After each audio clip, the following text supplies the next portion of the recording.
What's good, everybody, and welcome to another episode of the What's Good Games podcast, your source for video game news, commentary, analysis, and funny stuff every Friday.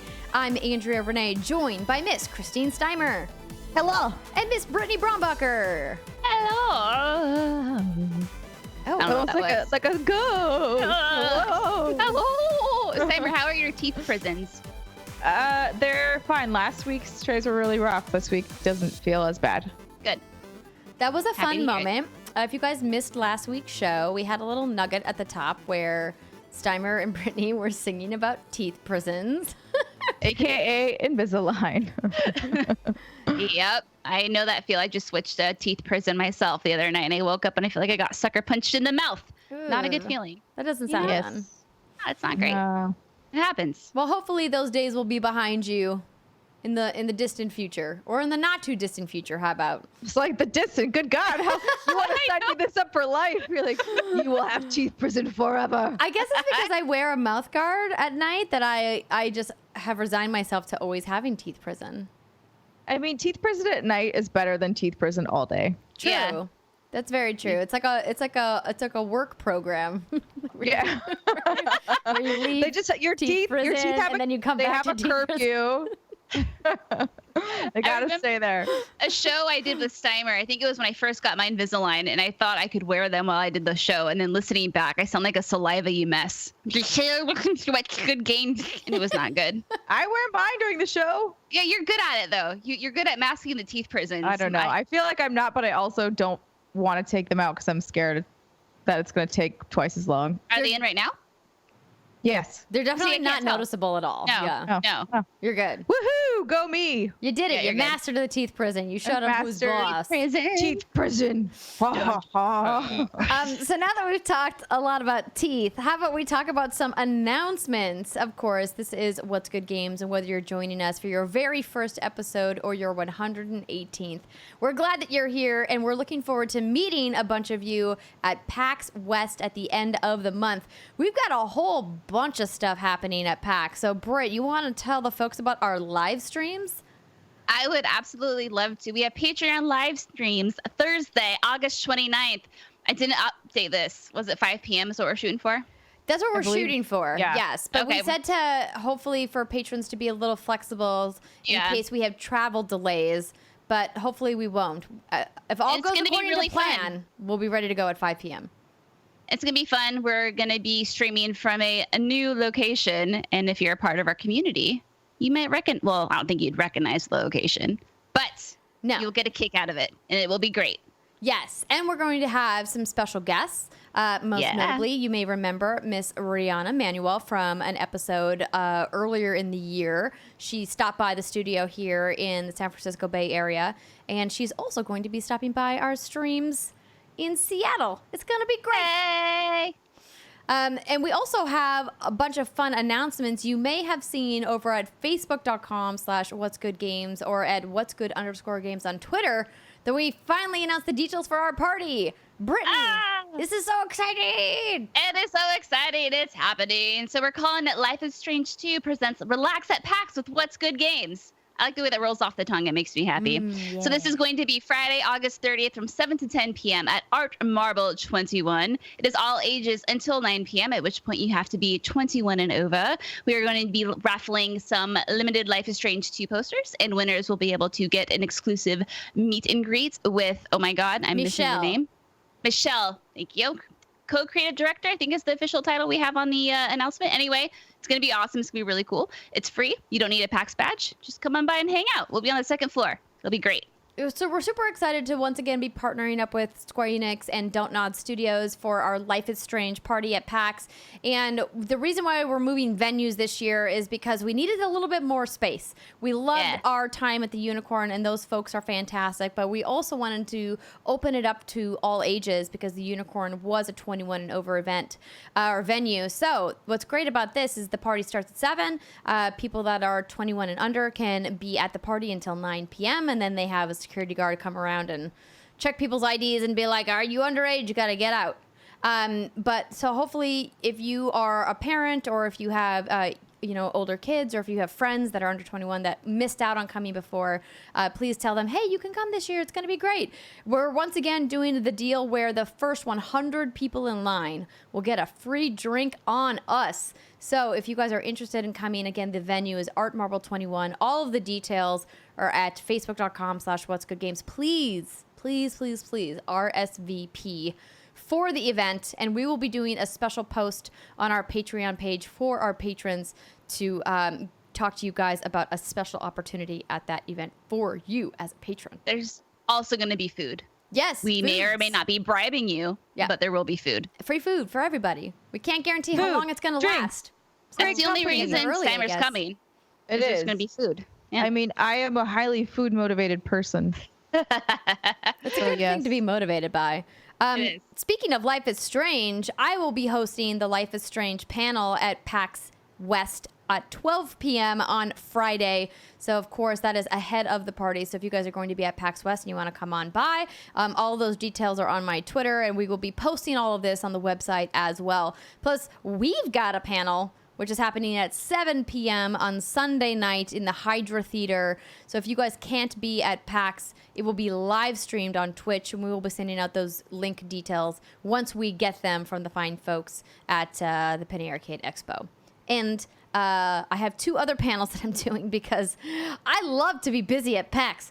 The Outer Worlds is a really exciting game that we've talked about on this show several times, and Private Division is having a panel at 1:30 p.m. on Saturday that I will be hosting with some fantastic members of the narrative design team, talking about the characters and the world building in the Outer Worlds. So if you're interested, come on by. It's going to be a fun, fantastic panel. They're showing some exclusive looks at the game. So if you're interested in the Outer Worlds, come see us. And then lastly, I don't know why I let Greg Miller convince me to do this again, but I will be competing once again in the inter-website tournament. Yes, the Per Schneider Cup. The Per Schneider Cup, that's what I meant to say. I always say his name wrong. Is up for grabs, and it's at 8 p.m. on Saturday night.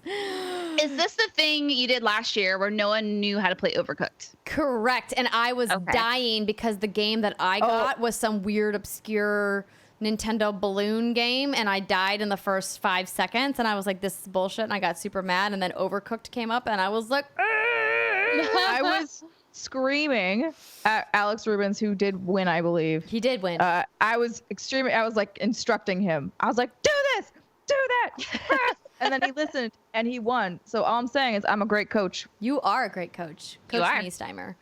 Just make I sure will. Joey Noelle isn't my teammate because she sunk me when I challenged for the belt. Wow. She did. She did.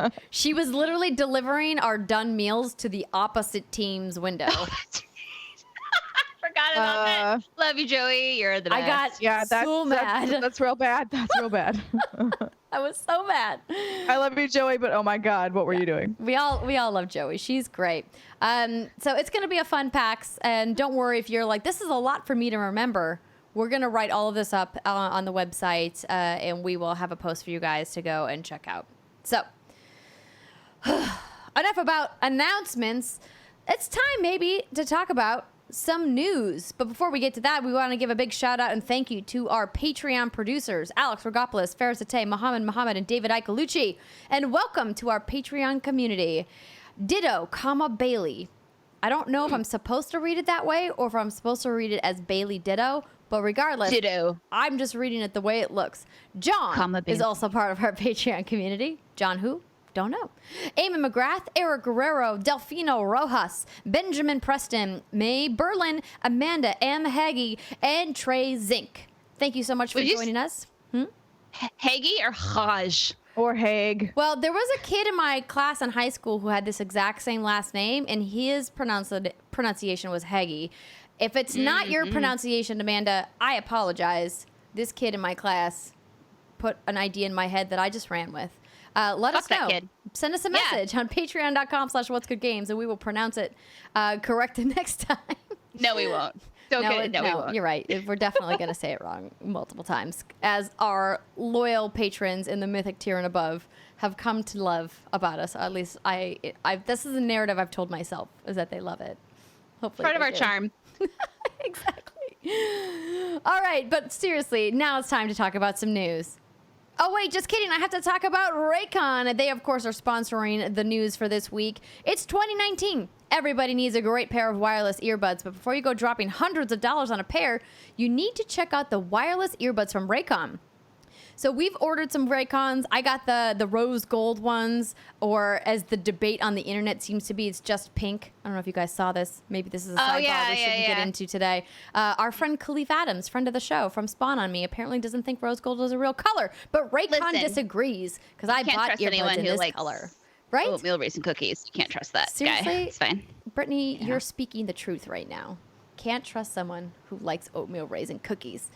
Raycon earbuds are great because they start at about half the price of other premium wireless earbuds on the market, and they sound just as amazing. The company was actually co-founded by Ray J, and celebrities like Snoop Dogg, Cardi B, and even Melissa Etheridge are already obsessed with these earbuds. Raycon's E50 wireless earbuds have totally changed the game for us. They're so comfortable and so easy to take anywhere. I really love that they give you a multitude of sizes of the silicone part that fits into your ear, so it really works for a wide variety of heads, which is, important in this day and age. You don't want to have head discrimination. And I have mine here, and what I like about them too is they come with this really cool charging case, and then you just charge this case, and then you just take it around with you, and it charges your earbuds, and it's kind of the most cool, convenient thing ever. And it's magnetic, which is cool. Yeah, it is. It's just kind of fun to fiddle with it.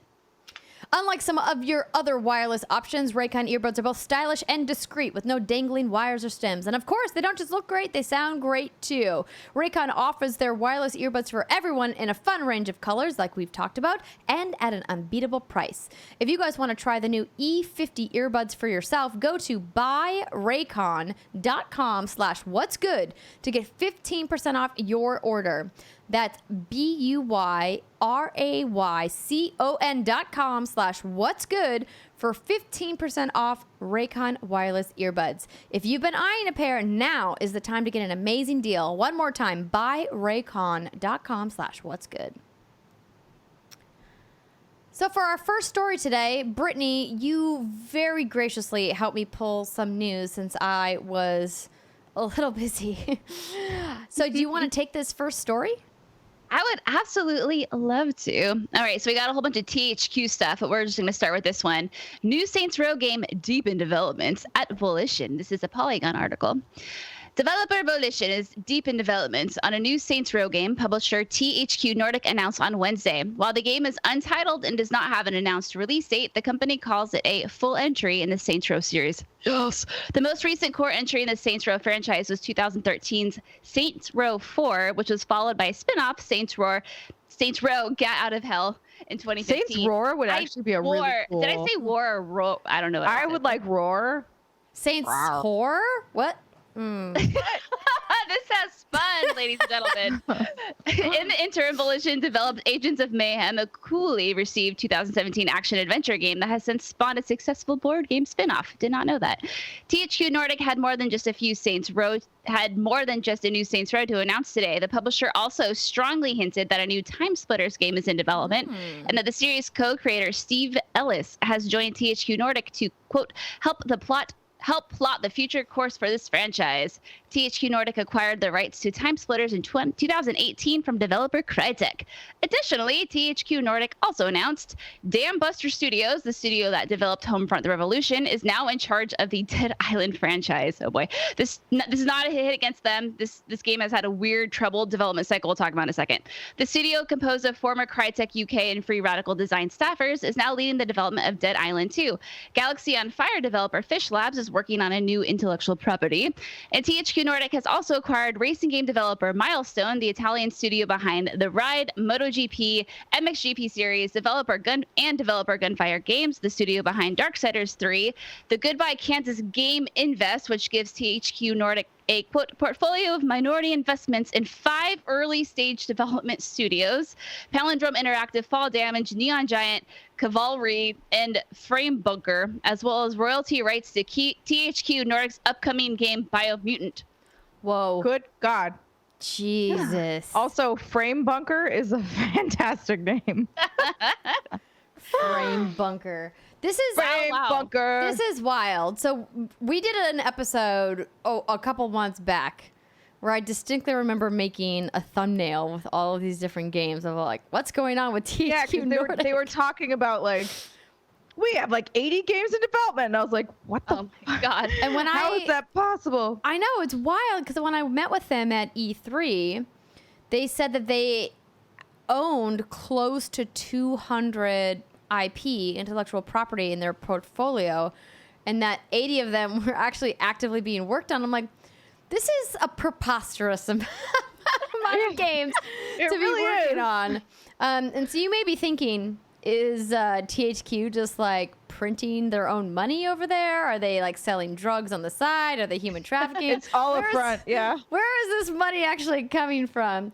And I think it's important to remember that they've done at least 3 rounds of fundraising in the last 3 years of a substantial amount of money. The last one was published that I could find just on a quick search was in February of this year, 2019, where they raised $223 million that they intend to put towards even more acquisitions, which clearly they've done, since February, and this is part of that. It's just, to me, so crazy because, THQ for a long time was synonymous with middleware, and it almost feels like they're going back to that route, because if you look at what they showed at E3, between Desperados 3, Darksiders Genesis, Destroy All Humans, and then there was a 4th one that I'm forgetting. Those are all games that would absolutely be classified as AA. Which I thought was really interesting. And that's a successful business model if you can make them good and sell them all between $30 and $50 and maybe do DLC. But the real, I think, question is will they be good? Because, yeah, that was the downfall of the old THQ. Right. So it is interesting for them to be like, no, we're just gonna keep doing the same thing, but more, like exponentially more of it. And then surely some of this will stick, right? Like they're just throwing literally all of the darts at the board. Yeah. And just like, well, some of this will make money. I'm sure of it. It's kind of also nice. I'm like, who are the leaders of this people that are managing to get all this crap, like all this funding? Santa Claus. They are some wily motherfuckers, I'll tell you that. Like they're going all to these, like I want to be a fly on the wall of these business meetings where they're just like, Do they just have like a wheel Yeah, that's that's spinning funny. and they throw a dart and that's how they choose their next acquisition? Like wherever like dart lands, that's the next company they're gonna buy. I have no idea. But no, it's kind of nice though, because I feel like, these IPs and these studios they're acquiring, they make games that aren't like your AAA gangbusters, but they're games that I think people do have an attachment to. It's not the largest crowd, but there is a cult following, I feel like, behind, Destroy All Humans and Kings of Amalur and like all this IP. So it's cool that they're at least doing something with it. I don't think, like you were saying earlier, they're going to put all their blood, sweat, and tears and all of their money into developing these games. I would hope that they're setting proper expectations from the get-go. I can't imagine that there's enough money on this planet to develop 80 AAA titles, in that sense. But I have a theory, ladies. My theory is that they take all of these IPs and they turn them into $400 collector editions available for pre-order. And that's how they make their money. Biomutant just got a $400 collector's edition. It's $400? Destroy All Humans just got a $400 collector's edition. Yeah, I was going to say Destroy All Humans. Like, that's the one that is so weird to me because I never played Destroy All Humans back in the day when it originally launched. And so when I played this at Judges Week, I remember Jeff Keighley being like, oh, who's excited to take a trip down like, memory lane with Destroy All Humans? And I was like, I don't know anything about this game. And then I played it and I was like, this game is weird and also feels pretty dated, but it looks good. And so there's clearly something I'm missing there, maybe like a nostalgia for that game. But the rest of the games I saw all played and looked pretty good for the most part. So who knows? And what's interesting about this story with Saints Row and Dead Island is that I spoke to members of Volition several years ago. We're talking like 2015, 2016. And they were working on Saints Row back then. Like, will it be Saints Row 5 or will it be something else? But Like they were like the studio was working on something Saints Row related, as to be expected. I think that's not like a leap of faith to assume. I wonder what Volition is working on. Maybe their most successful franchise ever. And then Dead Island 2, we did interviews for, well, not we as What's Good Games because we didn't exist yet, but I did interviews, I think, for game trailers for Dead Island 2 back in like 2014 or 2015 because that game has been in development a super long time. I just assumed it was canceled, but apparently it's not. So It's back from the dead. I think it was announced during Sony's E3 2014 press conference because I remember this trailer and actually just watched it again today because I still love this trailer.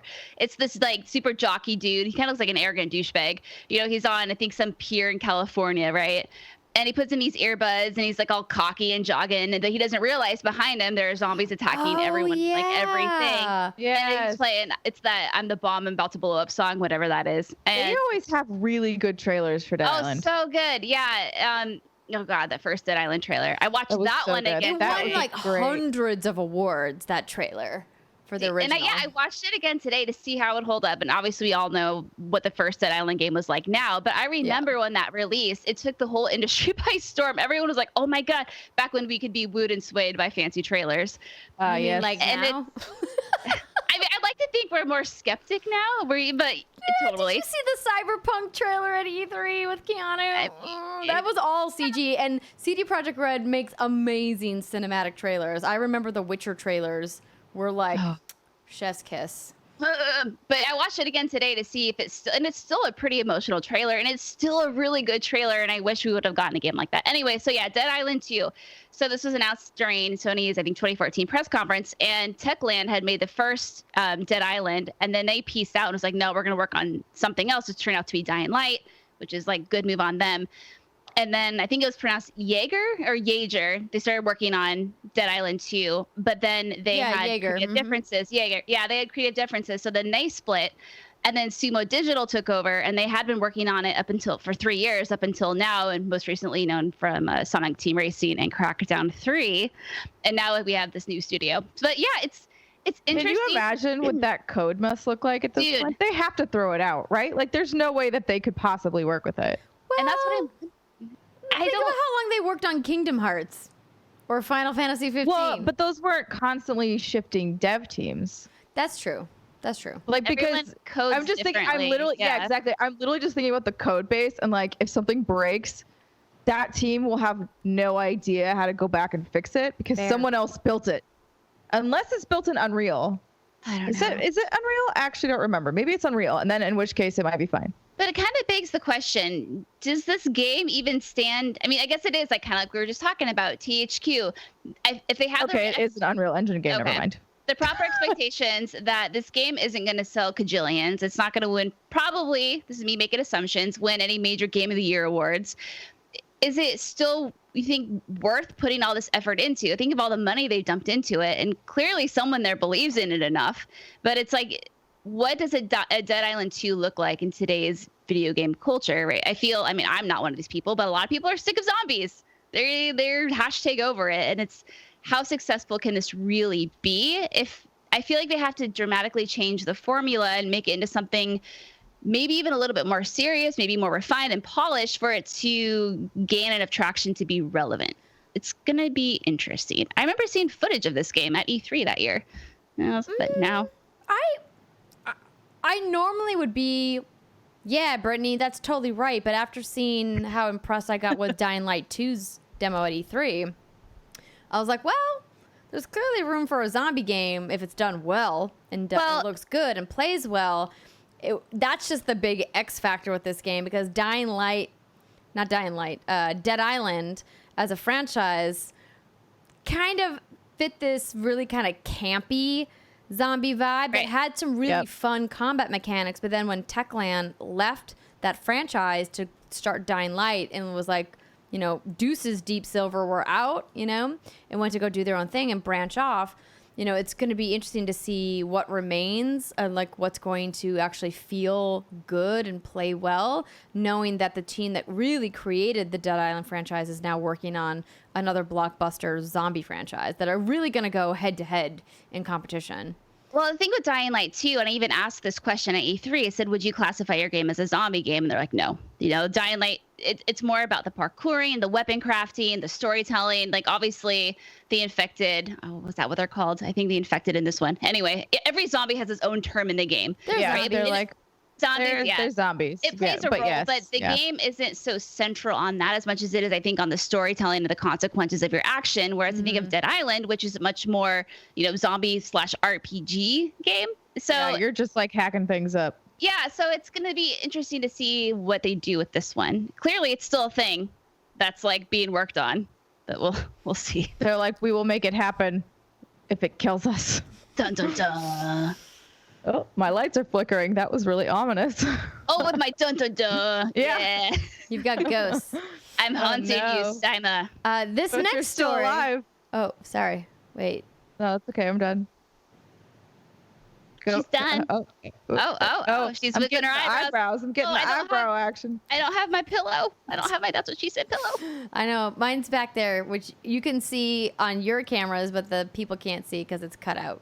Wah, Dang. wah. Someday soon, we'll be in a new studio. By someday soon, I mean not for a while. But this next story, I'm excited about because I'm a giant arcade racing fan. Need for Speed Heat is coming in November. Once again, focuses on open world street racing. So this write-up comes from Destructoid. Electronic Arts fully revealed the new Need for Speed game, which is set to debut this November. Yes, just a few months away on PC, PS4, and Xbox One. The Need for Speed franchise has always had a penchant for fiery monikers, dating back to Hot Pursuit in 1998. And Need for Speed Heat will focus on rogue, police force, and street racing with an open-world setting. It has a very Fast and the Furious vibe if you watch the trailer that debuted this week. EA says the game deepens and expands everything Need for Speed fans love: expressive customization, authentic urban car culture, and an immersive narrative that pulls you into the game. Given that Ghost Games, who has handled 3 of the Need for Speed titles already, which slowly improved over time, is back, it's a good sign. Naturally, your EA pre-order bonus incentives are including a bunch of things that I'm not going to go over right now. If you're interested in those pre-order incentives, of course, you can head to the Need for Speed website. It launches on November 8th, but EA Access and Origin Access basic members can play 10 hours of it early on November 5th. So this, to me, is a giant, jaw drop moment. Knowing how big EA is into marketing after having worked with them on EA Play, the fact that they did not debut this at E3 and say it's coming in November, which in and of itself would be shocking to know that the cycle was even just 4 to 5 months, is troubling but also exciting at the same time. So in this trailer, they showed a bunch of CG and there's a bunch of VO with this woman talking about street culture and being on fire and being fast and outrunning the police, and take that with a grain of salt. What I was really interested in was towards the back half of the trailer, they finally showed a couple snippets of gameplay. And the lighting and the graphics looked fantastic, as they should at the end of the console generation. Especially from a team who has experience, building these games, I expect it to look beautiful. However, for the reasons I've already stated, I'm apprehensive. I would love for a true arcade racer to come back to Need for Speed without all the kind of bullshit that came along with the last release and the microtransactions and what have you. But I'm holding my reservations. I want it to be awesome because I love Need for Speed as a franchise, but I don't know. I don't know how to feel. I want to get excited, but I can't let myself, and I'm mad about it. Emotions are hard, Andrea. It's okay. I don't give 2 shits about Need for Speed just because I'll just be honest, I don't. Well, don't lie to me, Brittany. So did no one see this coming? I mean, why was it oh my God? No, I honestly, I think it's because EA has conditioned us that we're going to see a multi-month marketing cycle from them on all of their games, that I would never think a tentpole franchise for them like Need for Speed would be oh, hey, it's the middle of August. We're going to just drop this hot announcement trailer and the game is going to be out in less than 3 months. That's wild. Yeah, that's true. EA is very traditional in a lot of the things that they do. So it's a little weird, but Maybe this is a step in the right direction. Maybe they're turning over a new leaf. Whoa. I don't know, man. I mean, yeah, I have no idea. Maybe that team, I'm flabbergasted. I don't know. I mean, I have no idea what to say because I'm like, they definitely obviously had an opportunity at EA Play to have talked about this. Just like they did with Plants vs. Zombies, right? Right, exactly. And the fact that they didn't take it, I don't know what that says about the game. Because at this point, we don't know if this game is like really good or not. I would assume it will be fine.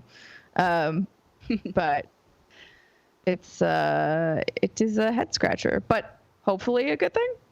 And like, okay, cool. Maybe EA does want to do the fun, like Bethesda moments of BT dubs. This game's coming out real soon. Here you go. Instead of just they're like, well, 3 years from now, maybe you'll get this game. Well, I think the real problem with them not presenting this at EA Play is that they missed the opportunity to put it in front of thousands of members of the media from around the world. And arcade racers and racing games in particular tend to be popular with international audiences, not necessarily as big in North America as they used to be. And I was like, it seems like EA Play would be a ripe opportunity to let press play the game ahead of its November launch. Well, what about Gamescom? Well, that's right around the...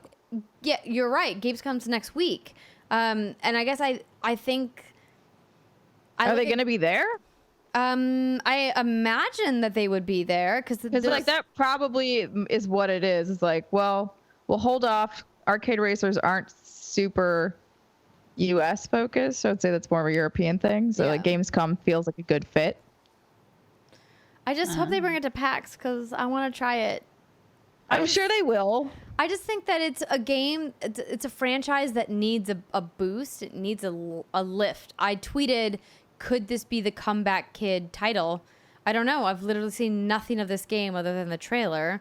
And you can't base, games off the announced trailer for sure, as we just discussed with Dead Island in the last story. But yeah, it's kind of a head scratcher for me. If this is Fast and Furious, what you're saying is this genre or this particular title, Need for Speed or franchise, I suppose, needs the Rock moment. Yes. It needs the Rock to come in and shake things up. Yes. Dude. Where's the Hobbs? The Rock is like, that was a fun movie. It was so good. It was really fun. It was so dumb, that's why it was good. It was so dumb. Those are always really, really good movies. It was good. I went to a drive-in, which I haven't done in forever. Nice. Oh my God, they still have drive-in. Yes, they do, ladies. Yes, they do. It was super fun. Okay, so I'm a racing car idiot. So I know you have Need for Speed. You have Forza. Is there another like huge, oh my God, besides like Mario Kart, which doesn't count? Gran Turismo is the... Okay. It's not arcade. No, it's not arcade. For arcade racing... Isn't there another one that there's another one I'm forgetting the name of completely. I don't know. Well, I mean, because I don't really pay attention to this genre, to be super fair. I mean, I would say that Need for Speed is the #1 arcade racer, but then Forza Horizon has dethroned them the last couple of iterations. I would say right now the top arcade racer is Forza Horizon. Before, like, if we go back, take it back. Burnout was a fantastic franchise in the arcade racing genre. That was excellent, and I really liked. But that was, Criterion, the team that's doing Dangerous Driving now, which also, dabbled, I believe, in the Need for Speed. Let me double check. Criterion. What's up with? Is it Grid, another one that's late? Like it's getting delisted right now. Grid 2, but isn't that another popular one? It is. I think I've never spent much time with Grid, and I think that obviously Grid has been around for a long time, and they stand on their own, but. I mean, when we're talking about like de facto franchises that instantly call to attention of arcade racers, like to me, it's Forza and it's Need for Speed. Oh, okay. So those are the two that are like going at it. Yeah. I mean, but this is just Andrea Renee's opinion. I'm happy to hear the Horizon series, not traditional Forza Motorsport. Forza Motorsport is a simulation racer, much like Gran Turismo. Yes. I've tried getting into these racing games. I don't care. And I was thinking about this earlier. I know everyone loves customizing their car. And to me, I imagine that's kind of like customizing a character. I can spend a lot of time doing that. But when it comes to a car, I'm like, give it a slap of paint and it's good. What was this game? I remember playing it at E3. I don't remember who was making it. I'm trying to Google and I cannot seem to Google the correct terms. You were like in a car and then you could switch to like a boat and then you could switch to like a plane. Oh, Ubisoft. It was that Ubisoft game. Yeah, what was that fucking called? God, what was that? Hold on. I was like, oh my god, I can't remember. Yeah, because it wasn't the Crew. It was Oh my god. Are you sure it wasn't the Crew? Maybe it was. The Cruise, here's an article. The Cruise 2 ridiculous vehicle switching feature lets you transform ... That's it. Okay, yeah. Okay, good. I was having a brain moment of like, oh my god, what was that game? Because I just remembered us back at E3 playing Yeah, that was it. It was the Crew 2. That was fun. I was really bad though. I kept running into everything and destroying everything, and that was why I don't play racing. Last year. That wasn't this year. Yeah, it wasn't this year. Yeah. No. Yeah, and the crew, I think, really carved out their own audience. For sure, but it's one of those games that still never really broke through to the general masses, which was disappointing because I actually really enjoyed my time with the Crew too. I thought they made some really great changes in what they were doing, but... Well, there you go. Yeah, man. So fingers crossed that it's going to be good. I hope so. All right. Next All right. Sorry, I was Read looking it, at Steimer, and I'll grunt. Okay. SNES-style controller for Nintendo Switch appears in an FCC filing. This comes to us from Polygon. Nintendo may be making a Super NES-style wireless controller for Nintendo Switch based on images from a recent filing with the U.S. Federal Communications Commission. The FCC filing was spotted by a member of the Reset Era forums, those still exist, cool, and features a drawing of the back of the wireless device. The silhouette is unmistakably an SNES controller, and the model number and FCC ID include the letters HAC, which is used in Nintendo's model numbers for the Switch hardware and accessories. Nintendo's filing may provide further evidence for the long-rumored addition of Super NES games for the Nintendo Switch Online, which currently offers subscribers a growing list of classic NES games. In January, a member of the modding community uncovered evidence of SNES titles for Nintendo Switch Online, including games like Super Mario Kart, Pilot Wings, The Legend of Zelda: A Link to the Past, and Super Mario World. The addition of SNES games for Nintendo Switch Online would be a welcome feature, as evidenced by this month's deep-cut additions to the service, Kung Fu Heroes and Vice Project Doom. Nintendo currently sells wireless controllers for the Switch based on the design of the NES controller. Those controllers are available exclusively to Nintendo Switch Online subscribers. This would be cool. It's wireless. I would probably get it for no reason other than I have a very strong affinity for the Super Nintendo. And it's pretty and it's color. Like, I thought about paying a bunch of money to get the Etsy Joy-Cons that and look the colors. like... Yeah. I've never done it yet because I can't bring myself to pay that much money for them. Yeah. But, God, they're pretty. Oh, this is so exciting. At first, so here's the scoop is... how are these games like gonna come to the Switch? Right, I imagine they're going to be part of Nintendo's online subscription service offerings. Which is the mega bummer, but I want to pay for Donkey Kong and just have it forever. Oh, so you're worried that they'll like take it from you? Well, I don't. Don't you have it in your Super Nintendo Classic Edition? I can't take that on the go.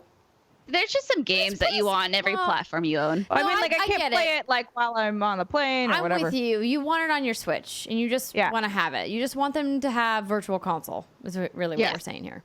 Yes. So I was worried that they were going to do the whole Joy-Con thing when SNES games do come. I don't know why. It's just like Nintendo's going to Nintendo. But the fact that we see, like, if this is all going to come true and make my wildest, wettest dreams come to fruition, just think of like having an SNES wireless Bluetooth controller to play SNES games. It's just so fucking exciting. That is really exciting for me. I will cry when this happens. I'm stoked. I hope it happens.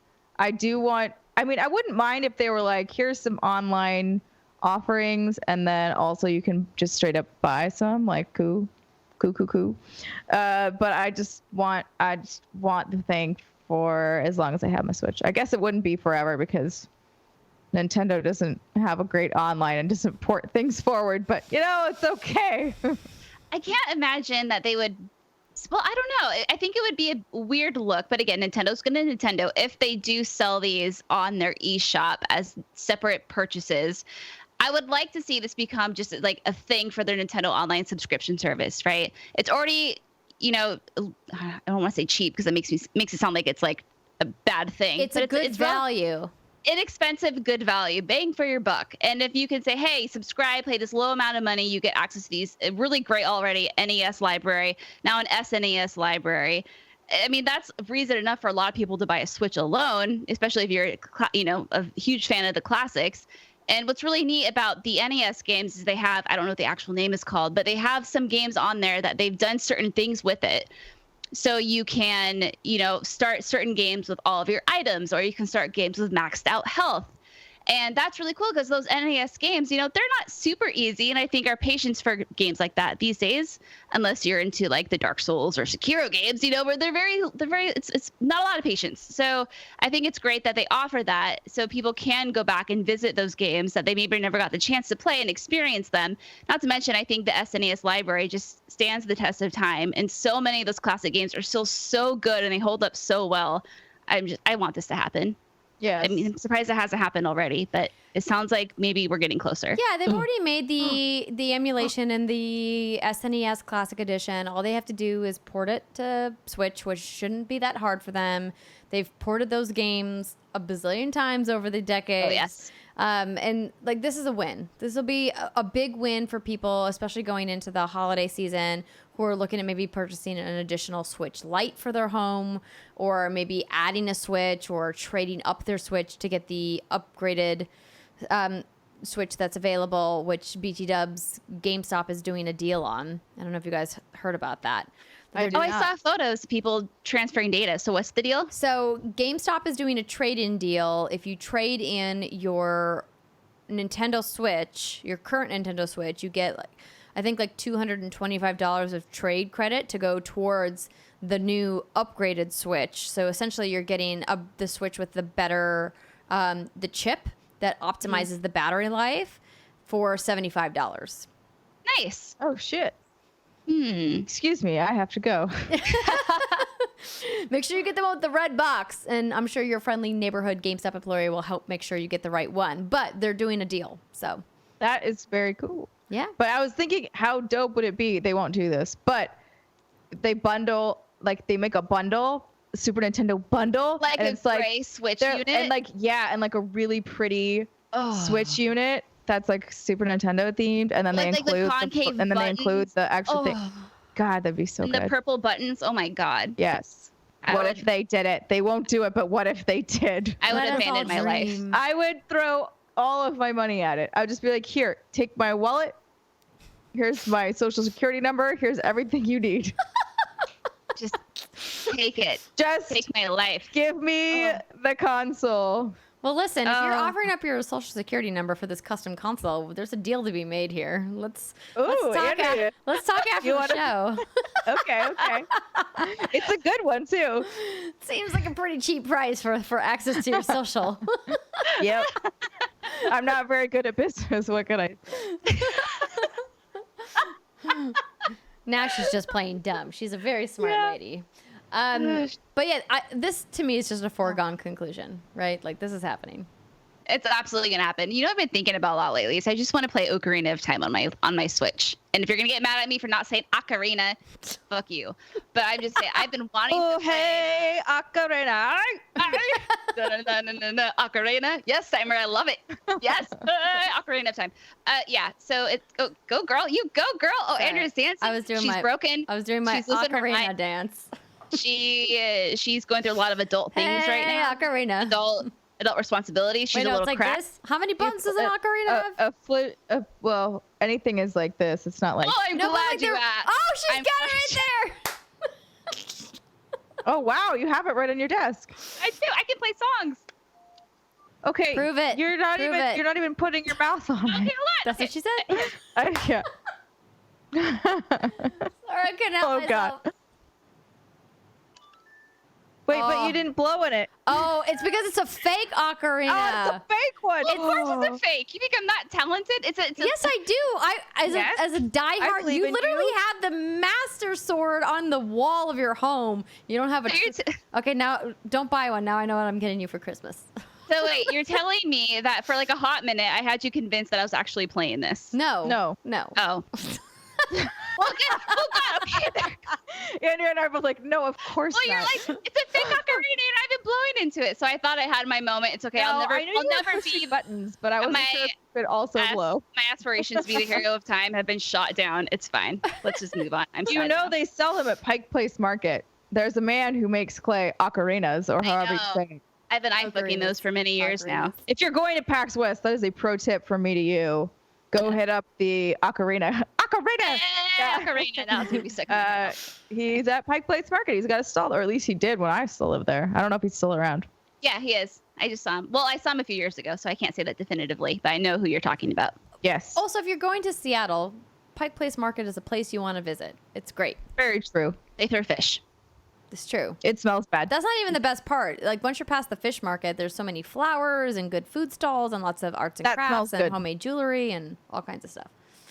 Let's Anyway, talk about porn. yeah. So I'm gonna just like briefly talk about this story because it's kind of a bummer of a story and kind of an eye roll. But I feel like a lot of people in our industry were talking about it, so I felt compelled to add it to the rundown. But we've been having a nice, fun, lighthearted conversation about some interesting video game news, and I don't want to bring it down too much. But Emma Kent over at Your Gamer, who we cite all the time, wrote, "It's been a terrible week for Twitch, and ain't that the truth? When the biggest Fortnite streamer in the world leaves your platform, there's going to be a void." She, of course, is referring to Ninja leaving to go to Mixer. "But I imagine Twitch wasn't planning on porn being the content to fill it. After Tyler Ninja Blevins left Twitch for rival platform Mixer 10 days ago, visitors to his channel were redirected to a variety of other Fortnite streams, and one stream in particular got Twitch into serious trouble. Last night, which was several nights ago at this point, Blevins tweeted a video criticizing how Twitch had turned his channel into an ad page, and one that promoted streams was a porn broadcast. Blevins made a video, which he posted on his Twitter, and he said, "I've been streaming for 8 years to build that brand and to build that channel. There was a porn account that was a #1 recommended on my channel.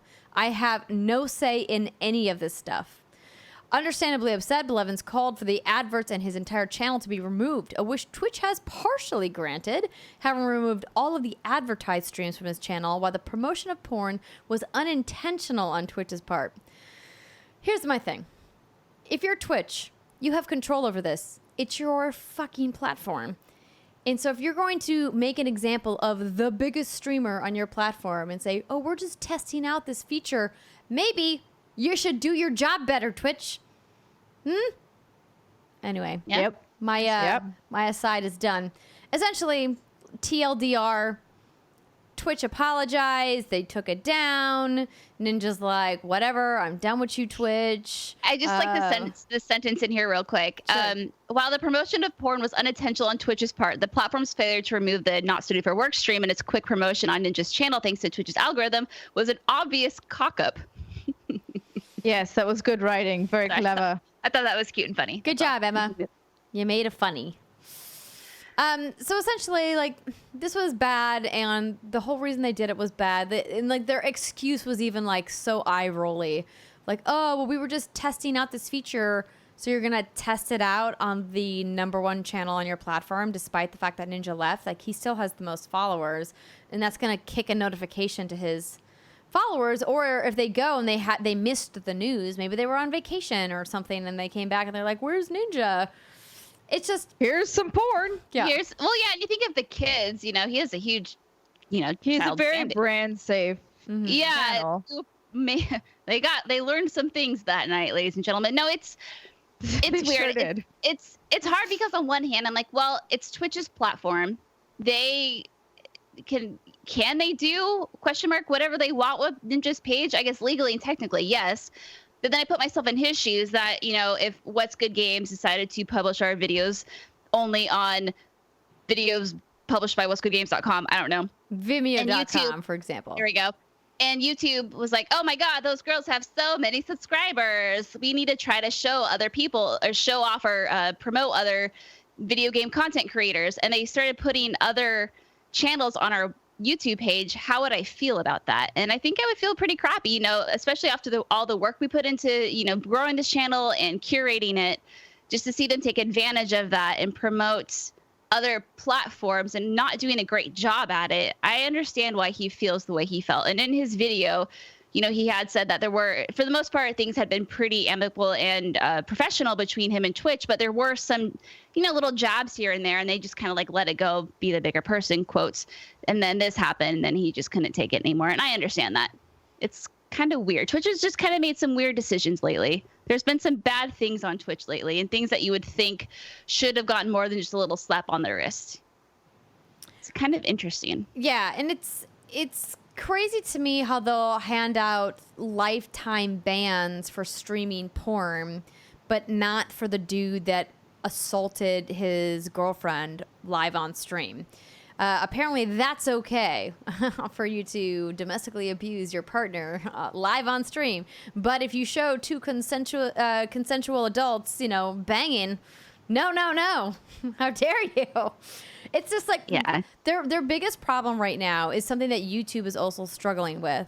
And I want to believe that Twitch, being like a homegrown grassroots company, despite the fact that they've ballooned beyond their size and the staff, I think, to manage the content that they have underneath their umbrella, is that their excuse is really like, oh, this slipped through the cracks. We don't have proper community management or content management teams in place to police all of this consistently. And so what is happening is that their message of what's allowed and is not allowed on the platform, like, changes depending on what day of the week it is.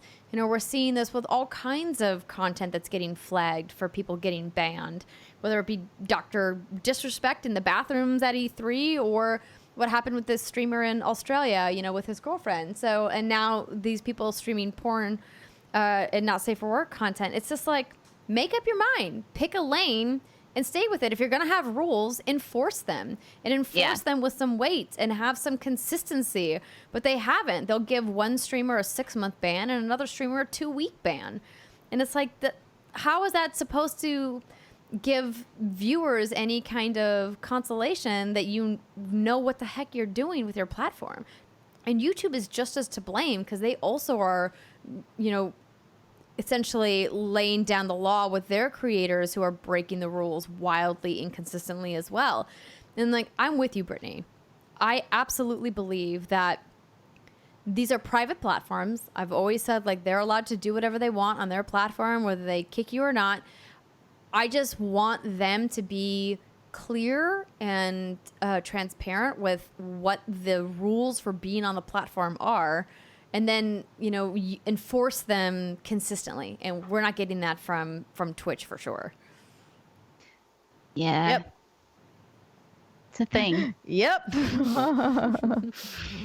Yeah, Ain't gonna be the man. last time it's in the news. That's, you know. Certainly not. whatever. Certainly not the last. All right. I'm so excited. Wait. Oh, What's there's this? one. What's Oh, this, Brittany. Brittany? Are you reading it, or are you wanting someone else to read it so you can I don't know. decide? 'Cause I think it could be a very sexual experience, Simon, if you read this, and I can just kind of like. Oh. Oh, wow. Okay. Don't sound so scared. I'm nervous. Okay, so the seal, the seal guy, he is from a thing. Do you ladies know what he's from? Am I the only one who's out of the picture? I don't know what he's Is from. he from no. a thing? Yeah. Okay, let me pull up our YouTube comments, because we got a lot of people who are just pure listeners. They don't watch the show. And they said, as we were describing them, he was like, I know exactly what that seal is. So he's from. Wait, really? Yeah. Because it was the overalls that. I mean, there are probably not a lot of seals in overalls. Okay. So This is from Simple Car. I was listening to the podcast, and as soon as I heard you say seal with yellow overalls, I was like, Gus? That's Ghus. So that's Gus from Saga. Gus. Yeah. Oh my so- God, it is. It is, yeah. I just okay. Googled it. Yep, it's definitely him. It's A definitely bipedal him. seal man who herds cattle resembling walruses on planet Quietus. It's your dream man, Andrea. You're still Bando. Your husband Bando. He said bye. Wait, like, my God. I don't even know what this He is. sold one Saga. of his stock, Friendo, to Clara in exchange for her axe. His plan was to use it to help protect himself from the bone bugs. When Marco became separated from his wife and Prince Robot, I'm really bad at Roman numerals, I don't know which number that is, became separated from his son, they teamed up and asked Gus for help. Since Friendo was on board with the wooden treehouse, they used him to track Alana and his son. This is a riveting story. Seal Man is the best. It's a space opera fantasy comic book series, which debuted in 2012 from Image Comics, and it depicts a husband and wife from long-warring extraterrestrial races, Alana and Marco, fleeing authorities from both sides of a galactic war as they struggle to care for their newborn daughter. Wow. Apparently, it's the YouTube comments say it's a really good series. Does And this mean we can't call him Henry? No, he's definitely Henry. Gus has a twin brother named Henry, and that's who is in your hands right now. Got it. It's not canon, but it's true. All right, Brittany, get ready. Okay. I feel like I had music. I need romantic music in my ear. Okay, go. Okay, hold on. I got this. Oh, is she? But think of the YouTubes. All right, Doraemon, Story of Season Harvest, an October release on Switch. But you have to read the bold and underlined thing at the top. Oh, okay. It says, goodbye, everyone. Brittany will soon be living her best life and will abandon you all. Okay, good. That was Brittany's version of, okay, that's distracting me. I can't read what that's. Okay.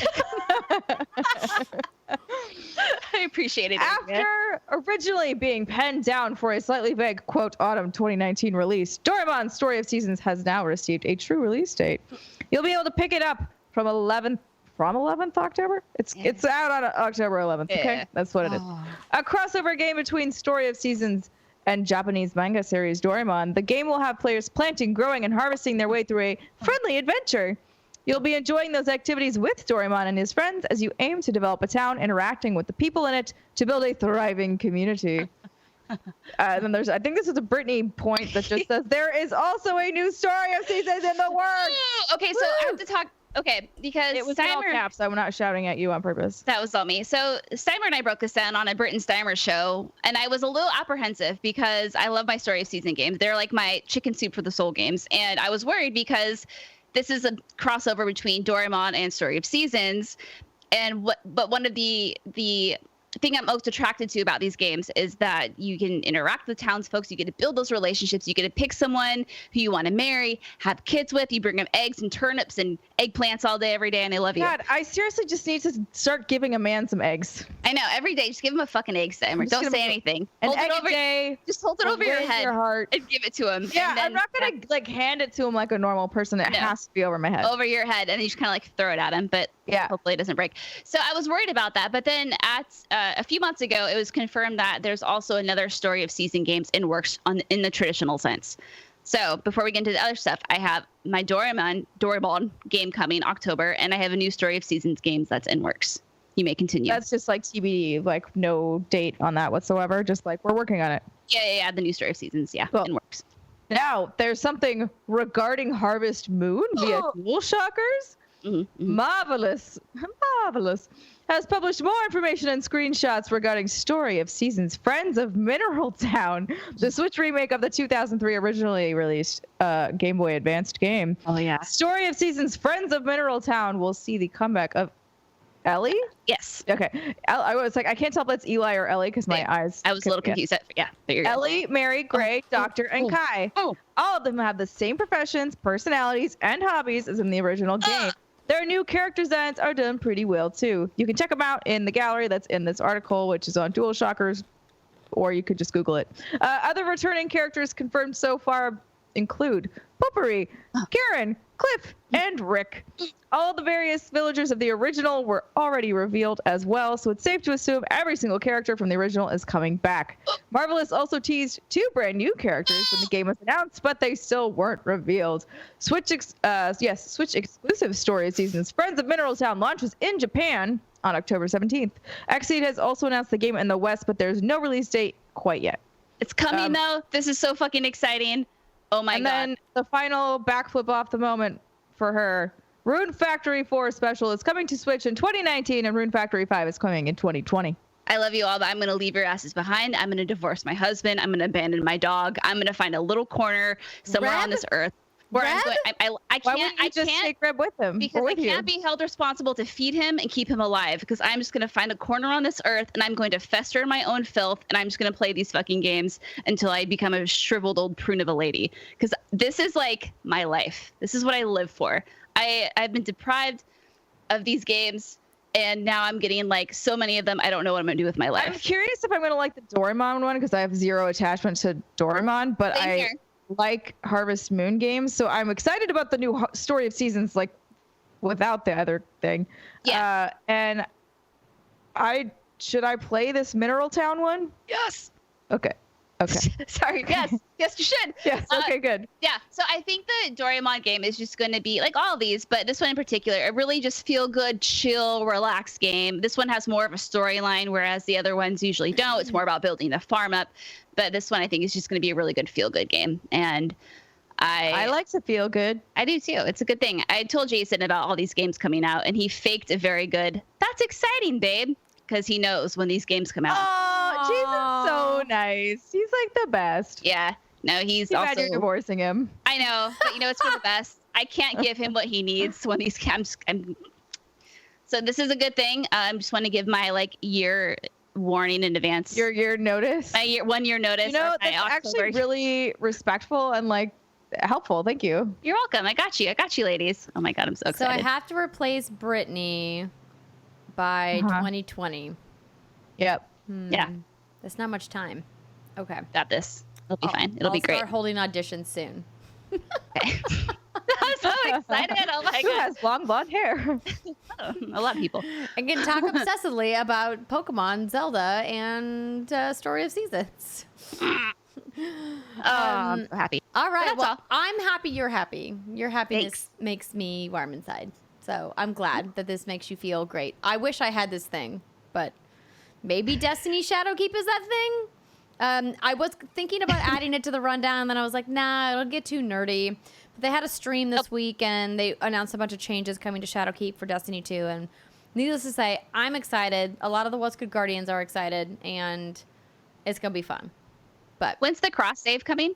August 21st. Oh, yeah, we probably could have talked about that, but we didn't. So they announced cross save for Destiny happening on August 21st, and to me, I've said this before in the show, and I'll say it again, I think cross-save is going to be a bigger deal than cross-play. But it also depends, I guess, for your personal opinion on what you use it as. I would rather have the ability to play on a different platform with my friends seamlessly than to have, all of the network errors that come along with cross-play. And not to say that there's always network problems, because there's not. There's clearly some people that have been doing it well and successfully. I think people like Psyonix, or even people like the Phoenix Labs behind Dauntless or Fortnite, have been working on crossplay and making it effective. I just like the ability to take my character to another platform if I want to. Totally. Yeah. I do think that is more of a us thing though than your average person. Most people don't have two consoles, so being able to switch back and forth is not super helpful. But then them being able to not be off on their own just because they have the quote unquote wrong console from all their friends. If cross play is a thing, that's helpful for them. So it's just different strokes for different folks. Different needs for different Steves. I don't know. Just made that up. I like it. Different needs for different Steves. I like it, Simon. No, I agree. It's a good step. I think cross play, Simon. I'd like to look into this and see how many people own multiple consoles. I don't know, because we live in our own little bubble where most of everyone we interact with and our colleagues all have all the consoles because that's our job. But I'm not super familiar with what's outside that bubble. So for me, I like the idea of cross save. Specifically for the reasons where it gets tricky if one platform gets exclusive DLC and the other one doesn't. Then what do you do if you don't have? Then it gets all messy. But if you have cross save, you can just hop on over and then hey, you're good to go. But like Samra was saying, if you have kids who are in high school or I guess fucking elementary school playing Fortnite with their kids, and I'm sure the parents you don't need two consoles, then they're just kind of screwed. So it's like you said, different needs for different Steves. Yep. Yeah. But cool. It's cool either way. It's a good step, no matter what. Agreed. All right. And on that note, let's take our first break of the show. When we come back, we're going to talk about what we've been playing, including my hands-on impressions with a new build of Borderlands 3. Stick with us. We'll be right back.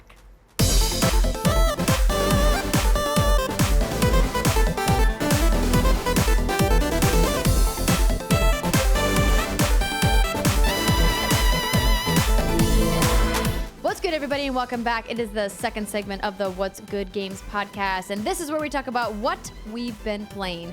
And you know, Fire Emblem talk is definitely going to be happening in this segment. Oh, yeah. But before we get to that, I need to tell you it's brought to you by Quip. The easiest way to ease back into a routine, you might be thinking? Well, start it up before September, especially if you're headed back to school. Simplify the morning and evenings now with a simpler electric toothbrush from Quip. The mirror mount puts brushing front and center in your bathroom, so you'll remember to bookend the day using your new brush. And the lightweight, compact design means you can bring it along with you on those last summer weekend getaways. Oh, it's almost over. So enjoy sleeping in, then ease back into the swing of things with a smile. Up to 90% of us don't brush for the full 2 minutes or don't clean evenly. Yikes. The built-in 2-minute timer pulses every 30 seconds to remind you when to switch sides and help you clean your whole mouth evenly. And did you know that 75% of us use old, worn-out bristles that are ineffective? Quip brush heads are automatically delivered on a dentist-recommended schedule every 3 months for just $5. A friendly reminder when it's time to refresh and stay committed to your oral health.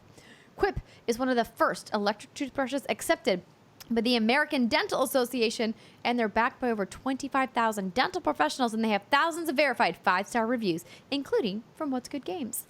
We love Quip because it's easy to take on the road, and we are traveling constantly. They're either coming to my house in the Bay, or we're going to a convention like E3, and we're going to PAX West. We're all going to be bringing our Quips with because we got to keep our mouths clean. Listen, you don't want to say hi to us on the show floor if we haven't been using our Quip. Oh, God. Yeah, don't stay. Yeah. Stay very far away. And that's why we love Quip, and it's perfect for getting back into a routine. Quip starts at just $25, and if you go to getquip.com/what'sgood right now, you can get your first refill pack for free. That's getquip.com/what'sgood to get your first refill pack for free. And I know I've said this before, and I'll say it again. We know that you can buy Quip in a lot of places. You can find it in stores, and you can find it on other shows. But remember, if you go to getquip.com/what'sgood, that helps support everything we do here at the show. So we greatly appreciate you guys taking the time to help support and keep the lights on here at WGG. So we could potentially start with Fire Emblem, but before we go down that, because I think it might be a fun thing to end the segment with, I would like to talk about Borderlands 3. Yeah. So we're all pretty excited for this. Would you agree? Yeah. I like shooting things And so in video games. True. Yes. Good clarification. Yeah. And when 2K reached out and said, hey, do you want to come up to our studio and play a bunch of hours of Borderlands 3? I was like, obviously. I would love to come. As a reminder, disclaimer, not only did 2K invite me to come up to their studios, but I hosted for them earlier in the year for the Borderlands 3 reveal event. And so I've been very, very excited about Borderlands. It's one of my favorite franchises. You can see behind me that I've got a giant claptrap. I've got multiple claptraps on the set here in the Bay. And so for this hands-on, I did several hours of hands-on time with Flack. And Flack is the beast master of the new Vault Hunters and Steimer. I think Flack is going to be right up your alley. Yeah, tell me. So Flack is a non-binary cyborg robot. Not quite sure what they are, but I find Flack a very interesting character, and I think the reason why Steimer is going to love Flack is because they have animal buddies. Yes, but like how many animal buddies and what kind of animal buddies and how cute are they and can I pet them and will they be my friend forever? Yes. So, yes, you can pet them. Yes, they're your friend. And they're as cute as you decide to make them because whatever skin... I can dress them? Yes, whatever skin you put on Flack is the skin that's on your animal buddy as well. Oh, shit. Yeah. Okay. So The I look of was joy very on impressed with Snimer's that face feature right now. alone. So you get to choose from 3 animal buddies. You get to choose from the skag, the spider ant, and the jabber. So I went with the spider ant. Now, at first you might be thinking, that sounds like a gross insect, but actually the way that it moves around and kind of like hangs out with you is like super Not cute. creepy? No, it's not creepy at all. Okay. And especially if you have it dressed up in a skin, it's like your little matching buddy because you're wearing. Do they have like a top hat one for him? Because it'd be actually kind of funny. That would be amazing. I did not see a top hat skin for the spider ant, but not saying it You know doesn't what? exist. Dear Borderlands devs, if you're listening to this and if you haven't thought of that, please make him a top hat. So he was super fun, and then they all have a few different abilities. And in addition, What was the last one you said? You said a skag. jabber. So the jabber is kind of like a hybrid Oh, it's like a bee. monkey character type thing. It's hard Is to it? describe. Yeah, he's This got looks this really like a- long tail, and he like always is playing with his tail. He's like a little mini. Oh, I see him now. Okay, because the first thing it showed was a stabber jabber. And that's like a weird that's why. insect. Okay. Yeah, I was like, what? Yeah, jabber. Okay, I see. Oh, no, thank you. I'll pass. He's kind of creepy. Oh no. Oh no! Well, I want to know what photos you're looking at. Don't put them in the Skype because it'll come up on I've screen. But like, and I have gameplay of him. Oh wait, here's one. If you go Borderlands 3 jabber, you could see he looks kind of a cross between like a lion and a monkey. So he's got Yeah, like his his eyes mane freak me around out. his face, and then he's got this long tail, and he throws acid barrels at enemies for you. He's like Donkey Kong. Kind of, yeah. So he would look cute in a top hat too. So you get to choose which skill tree you want, and depends which animal buddy you have. And then he's also got, they. Oh yeah, he's not bad. He's cute. And I apologize for everybody listening. I'm still getting adjusted to the pronouns, and that's 100% my fault. And I apologize for misusing Flack's pronouns. But what I really like about Flack's passives is that they are really complementary to the Beastmaster class that they are. And the one that I really liked playing with was when you get to rakes or racks, whatever you call them, like the bird. Oh yeah, things the in the racks. Borderlands universe. And so you get 2 of them, and then you can send them to dive bomb enemies as part of your super. Yes. Which is super fun. And then you can also assign your animal friend to attack specific enemies as well. And Flack was a really interesting character. I was hard to get a sense of what kind of personality they have based off some of the VO that I was listening to.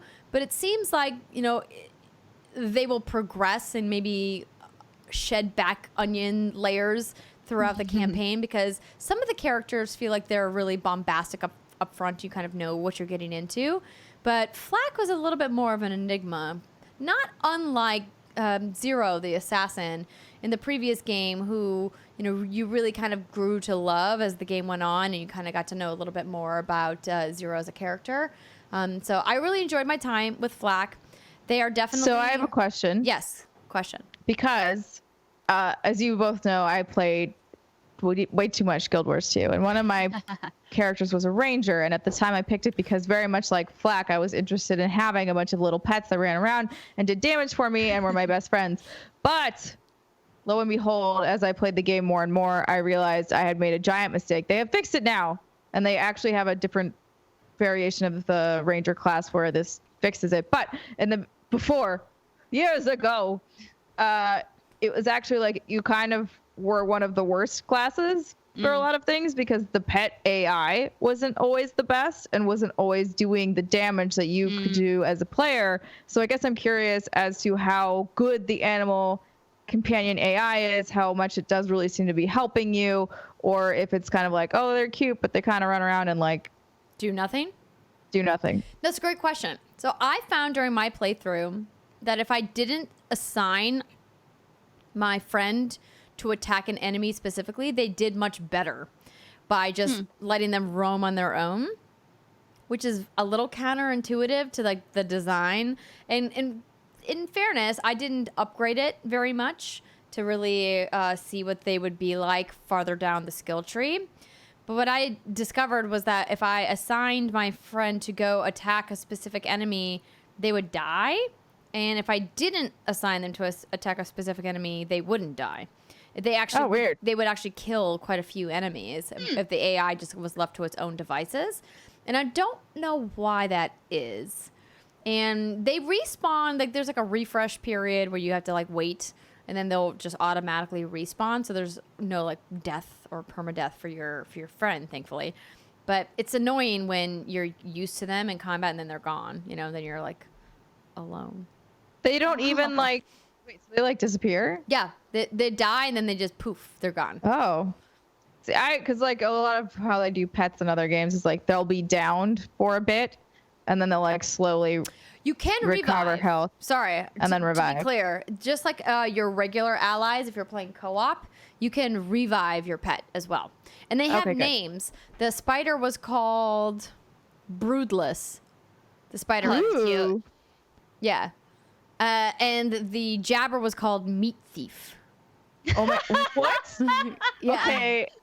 Now I want to get a pet and name it Meat Thief because that's just the funniest name. Yeah. I feel like would it be a compliment if someone called you meat thief? Yes. Well, my mind's Anyone's in the calling gutter. you a It's thief, fine. it means that you are stealthy and you are quick and you have a high skill in something, even if that skill is maybe a little bit more sinister than you would want for someone who is your friend. Meat thief. All Meat right, thief. that's a cute. good- That's good. Yeah. All right, I'll take it. But the game looks great. And then they fast forwarded me into the story. So I got to see some of Eden 6, which is one of the many planets you're going to be visiting in Borderlands 3. And I got to play with Mose, who is the girl with the mech shooter. I didn't like the mech as much as I thought I was going to. And I don't know if it was just user error or not, but there was no way for me to disengage from the mech once I had... Oh, wait, no, there is a way to eject. I just figured it out late.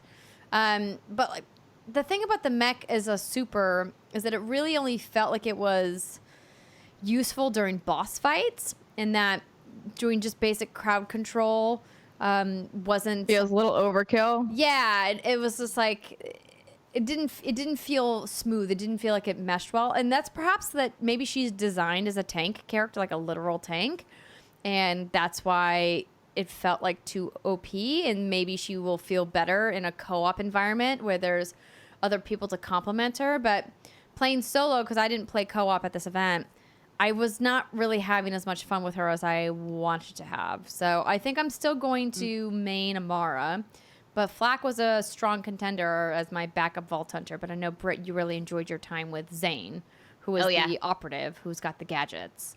Oh yeah, absolutely. Yeah. I'm gonna shoot shit. But the gunplay feels great. The guns look good. I was talking about it on Gamescast about how there really just is not a bad gun that I've come across. And the art on the guns is just beautiful. And I just can't get over how good this game looks. And the polish feels great. And the quality of life changes are nice. And the map, when you go into the map, it's like a 3D map now, so you can see levels, because that was a big thing in Borderlands before, is that it was sometimes hard to see where the markers were if there was multi-level terrain. And now it's like a 3D map where you can turn it around and see, oh, I have to go up a couple levels to get to where the marker is. And it was... Man, Wolfenstein would have benefited from that. Oh my God. Seriously. They would have benefited from a map just in general, but yeah, would have been real nice. And they announced this week that Ice-T is joining the voice cast as the voice of Balix, who's a new character that I got to meet in my playthrough, and he was phenomenal. Such a fun character, and I can't wait for you guys to meet him. I'm not going to say too much about him, even though if you want, there's plenty of information out there. If you want to learn about Balix and Ice-T's role, there's no shortage of footage because they didn't give us any upload restrictions. I'm still trying to decide if I want to upload all this footage that I captured. But I know that when it comes to story stuff and new characters, sometimes people are like, I don't want to know. I don't want to know. So I'm not going to say much more about it here, but except that you're going to love him. He's great. He's fantastic. Obviously, he's a great actor. So he's a nice addition. My one drawback, he feels like a good fit. yeah, no, because he's been a gamer for a long time. He publicly talks about playing games, and I think it was a good move by 2K to get someone like him on board, especially in the wake of all of the controversy around the voices of Reese and Claptrap, which are not good, are not great. I mean, Claptrap, I will say, the actor that they have playing Claptrap now is absolutely fulfilling the role. My problem is that I have an emotional attachment to old Claptrap in a large part because David Eddings is a friend of mine and he's fantastic in that role, but also because like when you get used to hearing a character's voice over hundreds of hours of gameplay, it's just a rough adjustment hearing somebody take up that mantle and try to do it on their own. And they very clearly are different readings. I mean, but it's not, the new actor isn't bad. The good news is that there's lots of other amazing things to be excited about for Borderlands 3, including, you know, your own loot stream.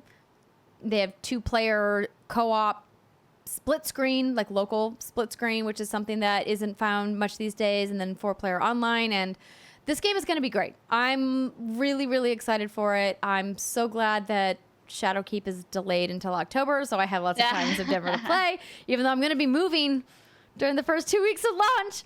Oh, no. Being an adult, let's go. I know, so sad. Everything just needs to come to Switch, and then it won't be an issue. It'll still be an issue, actually, just not as big of an issue. Yeah. Yeah. Yeah. Problem solved. Well, good. I'm very excited for this game. It needs to come out, like, now. And that'd be great. It'd be wonderful. I'm still looking for that awesome co-op shooter. Wolfenstein Youngblood was fun for a hot minute. More This'll like be maybe it. a hot, like This'll be it. 240 minutes, maybe. But now I'm just like, okay. Yeah, no, I have no doubt. And like BT Dubs, the prologue of this game was like 4 hours long. So there'll be plenty of Borderlands 3 to play for months to come. And the gameplay and the gunplay just feels so good. I can't wait. Can't wait. Yeah, I just can't wait to be king. Exactly. Thanks. So before we go down a Fire Emblem rabbit hole, I don't know that there's much to say anymore. Wait, except there isn't? we are both playing Fire Emblem a lot. I think we're probably going to save it for next week because we're going to try and dive into a spoiler cast. Right? Yeah. Yeah. So this is Go ahead, not Britt. next week. Oh, sorry, not next week. Yeah, I'm gone next week, and then Andrea is going to be gone the following week. So Simon and I were thinking we would do a spoiler cast, the third segment. So that would be the episode that publishes August 30th, which will be the day of our PAX party. Mm-hmm. Hey, yeah. So still playing Fire Emblem. I think I'm nearing the end. I know I'm nearing the end. I think I have like 70 plus hours into this.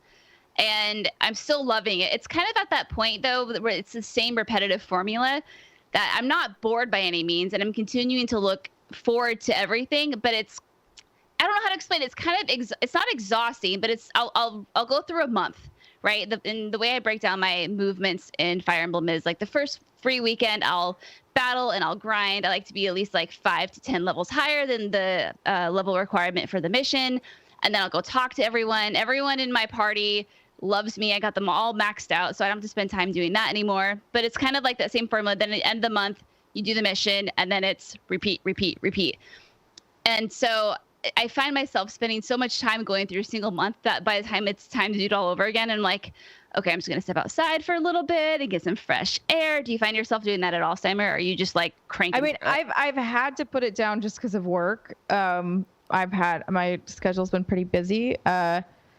So I've naturally just taken a little bit of a break from it, but I do know what you're saying. Like, especially now, I think I have like 4 months left of the game. Yeah. And so, I think the problem is you and I, because the way you're talking, it sounds very similar to me. Only I flip it and I explore the first weekend of every month, and then I constantly battle grind like the next couple of weekends.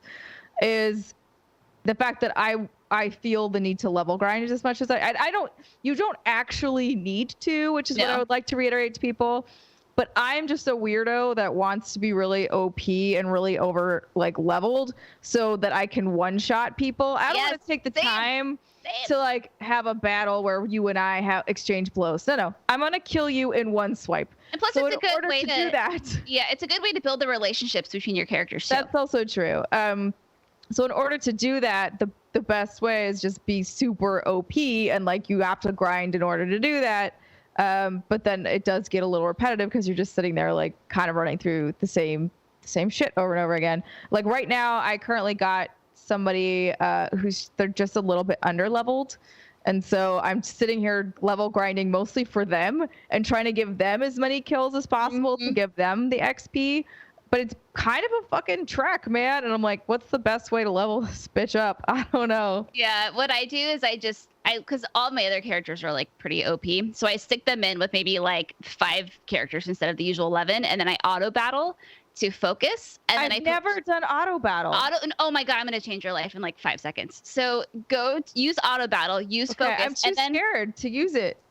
Well, you're not using permadeath, right? No. Oh, I guess that's true. Yeah. And so then you select auto battle, then push start, and it literally skips all of the fighting, and all you get are the results. Yeah. You just have to do it every turn, but it makes the grinding go incredibly fast because you auto battle, you push start, and then it just keep mashing start. I don't know why I was always afraid to hit the button. I was like, I don't know, something bad might happen. Like No, like your character probably die a few times, but you don't have permadeath. I don't have permadeath on it. Yeah. Okay, yeah. I'll try that now for my level grinding because I've been level grinding like the slow old way of like. I used to do that too when I was playing on the 3DS, and then I learned about auto battle and the start skip, and it's yes. Okay. Good. anyway, But yeah. So I think we are gonna dive into deep story spoilers during the episode you were talking about. So that gives everybody a chance to also catch up. I'm playing Black Eagles. You are playing Golden Deer, so we have 2 different house perspectives, and I'm really excited to dive into that. Yeah. That's all. It's been consuming my life. That's all I have to talk about. So what do you have? All right, Andrea, what else you got? Katana Zero? It feels like Katana Zero wouldn't be a game that you like. Yeah. That's because it's not. Oh. I don't know if that's true. Just the expression on her face. Yeah, so the jury's still out for me on Katana Zero, and I committed to trying this game because much like Celeste last year, I put off Celeste for many months after everyone was like, this game is amazing, and I'm like, yeah, but it's a platformer that's doing things that's kind of a Metroidvania, and it looks really hard, and I don't want to... But then I did it, and it changed my life, and I love Celeste, and was really impressed by everything that team did. So Katana Zero to me feels like this year's Celeste in a certain amount of ways with the industry chatter around it. So I was like, okay, I made a commitment to try it. So I've tried it, and I've been playing it. And I think what they're doing with the gameplay is very interesting. Are either of you familiar with the premise of Katana Zero? Not very. No. So you play this hyper deadly, almost John Wick-esque samurai character. And this character, who I believe is a he, but for a second I thought was a she because he's got like a great ponytail thing happening in the character art, is essentially like an assassin. And you get sent out, you get this like dossier of who your mark is for the night, and you go out and you have to kill them. And in doing so, you have to leave no one alive. You essentially have to kill every single enemy on your way to your mark. And it's a platformer in that sense. I wouldn't call it Metroidvania because it feels more roguelike than Metroidvania. If you go through and you die, like if one of the enemies hits you and you die, you like, that's my rewind sound. Oh, that's good. And it just rewinds, like record scratch, whatever you want to do. It feels more like a VHS tape that you're rewinding visually. And you start the level over. And so it's usually like a 1-hit kill, but there are some enemies that are a 2-hit kill. And so essentially it's like you learn by death, which is a mechanic that I've said it's not my jam. It's just not my thing. I don't like the idea that I have to die in order to learn how to proceed. It just feels intentionally punishing in a way that I don't find fun. But I know a lot of gamers out there find challenging and rewarding, and that's cool. You do you, bro. And so I've been playing the game, and I'm starting to get more into the story and starting to kind of peel back like what's actually happening here. And so like in these scenes between marks, you like go to see this doctor who's clearly some kind of psychiatrist or posing as one. And he gives you this medicine. You have these dialogue options where you can choose to be angry, or you can choose to like be calm and then choose from a couple different paths. I've always waited for the more rational answers, and I've never gone straight to like the angry answers, so I don't know what happens.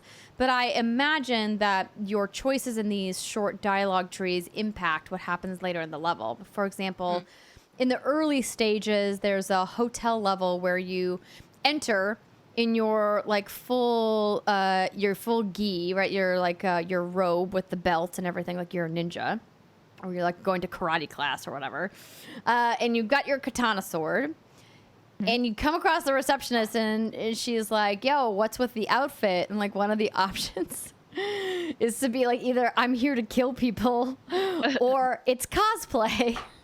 Oh, it's cosplay. And so I picked it's cosplay, and she's like, "Oh, I think I see it now. You're this blah blah blah from blah blah blah," and you're like, "Yeah, that's it. You got it." She's like, "Okay, cool. Well, have a good time at the hotel. Bye." And then you're gonna like walk on by.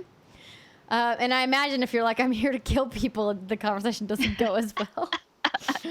Or she'll be like, haha, that's funny. Right? And so then I go through the level and I kill all the things that I need to kill after several attempts. And then I come back and there's a police officer at the front desk with her being like, "Oh, we've heard a disturbance. Why is there blood on your outfit?" That's clearly blood. And then the front desk girl goes, "Oh, it's just cosplay. He was here earlier." And the police officer's like, "Oh, yeah, I see it. Cool. Well, have a good night. Be on your way." And then you just walk God. That's just amazing. walk right out. And I was like, okay, cool.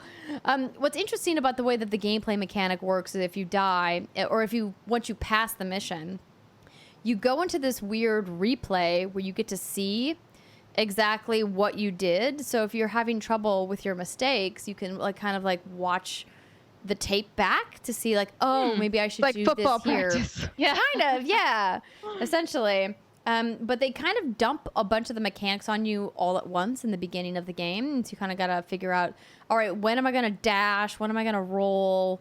When am I going to slow-mo time? Because you can, one of your like abilities, because you are taking this weird medicine for whatever kind of psychosis that you're experiencing, allows you to like slow down time. And so it's so far I can absolutely see why people are super into it. And the music is fantastic. The composition and the songs, and they show the composer or the producer of the song at the beginning of each level, is great. And the art style is not my favorite, but that's a Andrea Renee thing. I'm not super into like this more retro looking art style. But I absolutely understand why people are into it. I just am having trouble getting into it because I think with Celeste, what really drew me to that story was this idea of a girl facing her inner demons and really looking at herself and overcoming her insecurities and the evil things that she's saying to herself.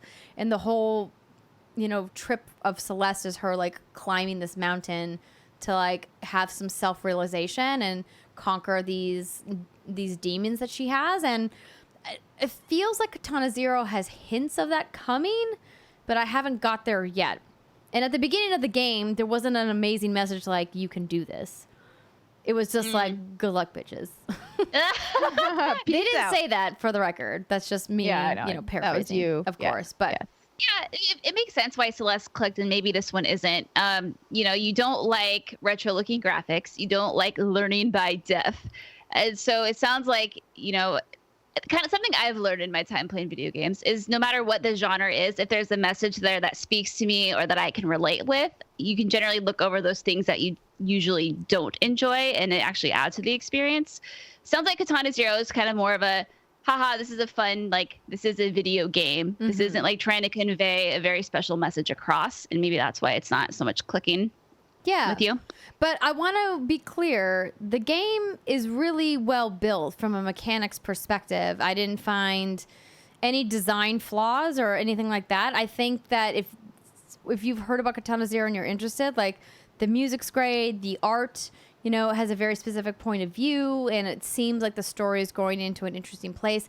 Very rarely do games on Steam get like a 10 out of 10 rating. But this got a lot of really high praise from around the industry, so it might be something worth checking out. But I think I've decided it's just hashtag not for me. That's fine. Because, like, again, there's stuff like Fire Emblem where they're fantastic games. But I'm like, that's not an Andrea game. Like, that's not a thing you would enjoy, and that's totally fine. Yeah. Mm-hmm. Yep. It's okay to put games down that you're not feeling because life is too short. Thanks. I did just dip my toes into the Ultimate Alliance 3, the Black Order waters. So I don't have enough gameplay under my belt to really talk about that, but maybe I will next week. And then we have a couple more games the week after, the week I'm gone, where the embargo lifts. Oh yeah, there's a lot. We might have to tape something in advance. There's a lot of stuff coming, you guys. It's going to be great. From here on out, it feels like through November, the hits just keep coming. There's going to be so many games. Yeah. Time to be live. On that note, let's end our second segment unless there's other games that you two would like to talk about, but it looks like you're just eating, breathing, and sleeping Fire Emblem, so you'll have your big spoiler cast in a couple weeks. You forgot shitting Fire Emblem too. Well, you know, I did some selective editing there. That was my choice. It's circle of life. If I'm eating it, it's all I'm shitting. Anyway, yes. Touche. Okay. All right, after this, when we come back, we've got our voted segment for discussion, voted on by our fun fans at patreon.com/whatsgoodgames. What are we talking about?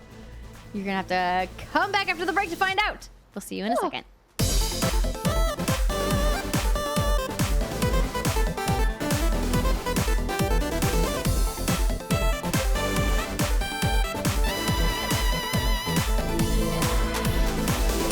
Welcome back, everybody. It's the final segment of the What's Good Games podcast. This is our feature segment of the show.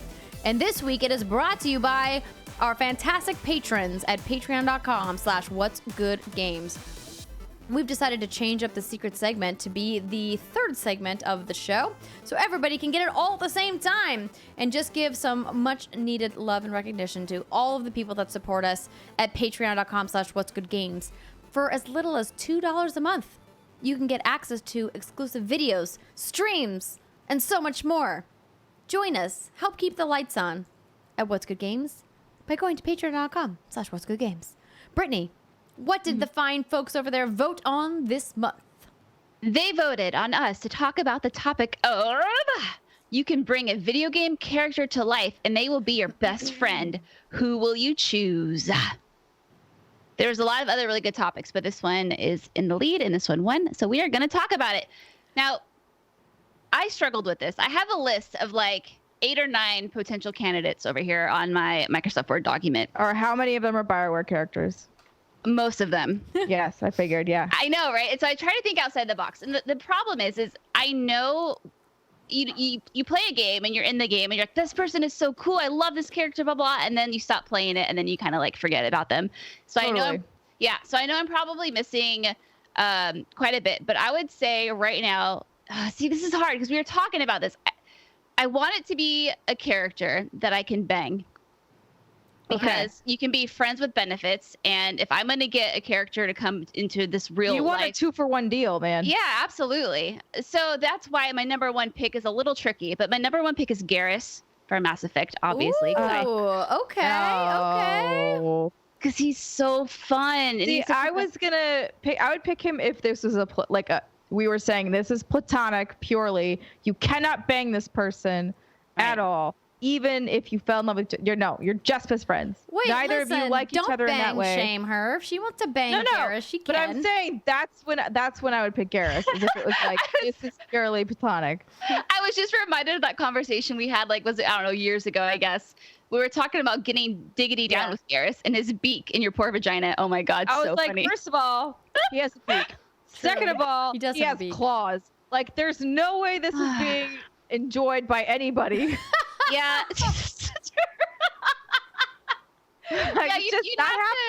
You'd have to get very inventive. So that's why I kind of struggle. I think as a purely best friend, not one that I would bang, it would be Garrus. But then I have a whole bunch of other lists, but I'll let you ladies go next.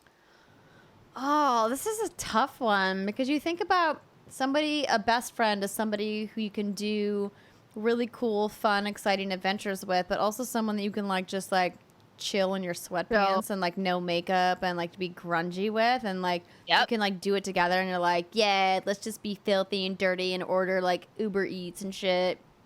Oh, that sounds like such a good day. Oh man. It really does. It's tough.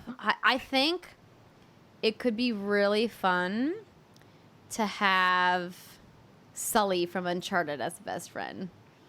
Oh, snap. Because for the record, I don't need to bang or want to bang my best friend. No, yeah. For sure, yeah. Even though, obviously... You're not like us, Andrea. JD, you're my number one babe.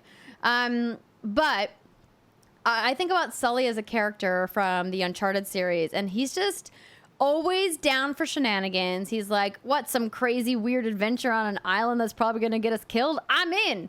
And he's like always down to like have some drinks. He's like, let me like put my, you know, like polo shirt on or whatever, and let's like go walk around Havana or wherever they are in that specific game. And he's witty and funny and always has quips, and he's just, you know, got your back when you think you might be dying or falling off a ledge, or you need like an emergency airplane pickup. Bam! He's got you. There he is. So he's there for you. That's so true. Mm-hmm. I think again, if we're going like a more platonic route, which I will do first, I would another option, if you know not into Garrus for whatever reason, is like Dorian. Dorian would be a fantastic best friend, and he's beautiful to look at to boot. So He's super pretty. He's super pretty. He's got a personality that I would enjoy being around all the time, and can also do like magic and shit, which is pretty cool. That is pretty cool. So I think he would be a contender for sure. The sex one's really fucking weird. I'm just prefacing it with that. And this is definitely not a character I would engage in sexual activity with. But Potato Gladys from Portal. Yes! Potato specifically? Well, yeah, otherwise she would try to kill you. But if she's a potato, she's harmless. Well, not only that, you could take her everywhere with you. Just get a little box, cut some air holes in there. And then otherwise, she's a big fucking machine that's not exactly portable. But if she's a potato, you just carry her around like a little baby. And you take her everywhere. She'll keep saying, I'm a potato. And like, how enjoyable would that be? No, I think Gladys is just one of the most well-written, witty characters ever in all video games. And I would love just to like take Potato Gladys and go to a bar one night and just people watch and just listen to all of her commentary. I think it would be fantastic. That would probably be one of the greatest nights of your life. It would be, no doubt about it. Oh, she would have such good quips too. It's so good. Like, yeah, you just get a table in the back. You sit there and you judge literally everyone in that bar. Exactly, it'd be great. Here's another one. Wait, all familiar. No, wait. Oh, it's my turn. I want to keep going. Okay. You'll have your turn, because inevitably Steimer and I will run out of names, and Brittany will be like, "I've got 10 more." Okay, as long as you promise. I know this might seem maybe too recent or cheap, but like he's just such an amazing character. I would love to like hang out with him like IRL, like Cade 6 from Destiny. Oh yeah, is such a fun character, voiced by the fantastic Nathan Fillion. He's just got this like dry sense of humor, and he's like always off doing these crazy adventures around the universe of Destiny, and he like will throw in these quips about doing things with other characters if you listen to his VO lines and some of the strikes and stuff that he sends you on. And I'm like so sad that he's gone from the Destiny universe, but he's such a fun character, and if I could like have him as like an IRL BFF, that would be like super fun. So he's still dead, huh? Yeah.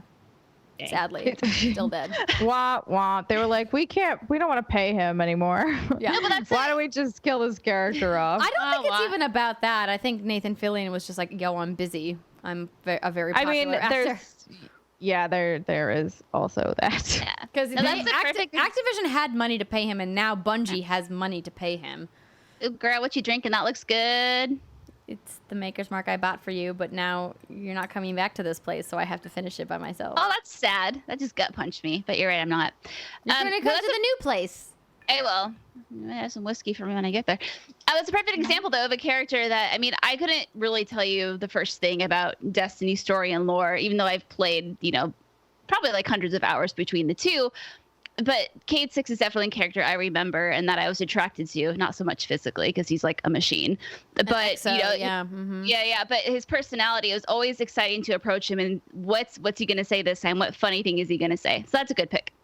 The opposite. I don't know. I wouldn't pick him, but that made me think of Legion from Mass Effect and like how interesting it would be to just be like, no, you're my best friend, and like you're a robot that's also connected to many other consciousness robots. Like, I don't know how I feel about this, but it's also kind of cool. Like, it would just be a weird choice. Yeah. But I do think, even though everyone likes to complain about this character, it would also be really cool to have a talking cat. So Persona 5 Morgana, like in the real world, is just a black cat with really pretty blue eyes and just chills and talks with you, although tells you to go to bed way too often. You could fix that. A little squirt bottle would do the trick. Yeah, you just spray the cat. And but I think like how it, and like part of the game, you carry him around in your bag and you like go to school with this guy. So like, lovely. That would be so cool to just be like, no, this is my cat. And like he talks, and that's dope. That would be cool. Yeah, I would love to. I can't carry Rub around; he's too big. But like having a little kitty cat that you know is just gonna stay. Like you always see the people with cats curled around their necks, just walking around chilling. Like, how do you do that? I think about Ghost or Mav getting on Andrea's shoulder, and she'd probably break her neck because they're plump boys. They are. Oh yeah, they're hefty little boys. That would be a little difficult. They just have a lot of muscles. It's just hidden. Okay, so the next character, and this, I think I'm bringing him up because I'm reading the books right now, but I think Geralt would be an awesome best friend. Even though he's kind of like void of emotion, because he's, you know, a mutant and stuff, but reading, and maybe it's the way I'm reading, he's portrayed in the books, but he sounds like he's that dry sense of humor. He's always down to do anything and everything because he has really nowhere to be. He just has to like kill monsters. He'd be an awesome bodyguard. And if you know, you want to get into trouble or some shit, I don't know why that's relevant. But anyway, I just think he's a fun dude. He has a certain charm about him and his dry, dead You like eyes. Dry humor because I am that. Yeah, you are my Geralt. Friends. You are my Geralt.